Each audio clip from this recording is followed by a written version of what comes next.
આજરોજ સુરત સિટીના વરાસા ગીજુભાઈ બધેક શાળાના ખાતે જિલ્લા બાળ સુરક્ષા એકમ અને સમાજ સુરક્ષા કચેરીની બાળકોની કલ્યાણકારી યોજનાની માહિતી માટે કાર્યક્રમનું આયોજન કરેલ સ્નેહ ચેરિટેબલ સંસ્થા સાથે સંકલન દ્વારા કરવામાં આવેલ હતું,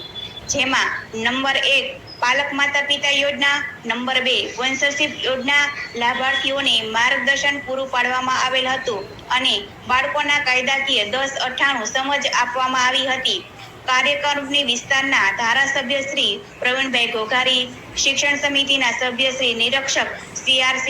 અને અનાથ અને એક વાલી બાળકોના વાલી લોકોને હાજર રહ્યા હતા અને તેમજ કામરેજ તાલુકાના ગ્રામ્ય વિસ્તારના નવી પારડીના ગ્રામ પંચાયતની મીટિંગ કરવામાં આવેલ। મીટિંગની ઉપસ્થિત મહેમાન કલ્પેશભાઈ ગોરી, સરપંચ શ્રી તેમજ કમિટીના સભ્યોશ્રી હાજર રહ્યા હતા અને નવી પારડીની સ્કૂલની મુલાકાત કરેલી અને પ્રિન્સિપાલને પાલક માતા પિતા યોજનાની તમામ માહિતી આપવામાં આવેલ હતી।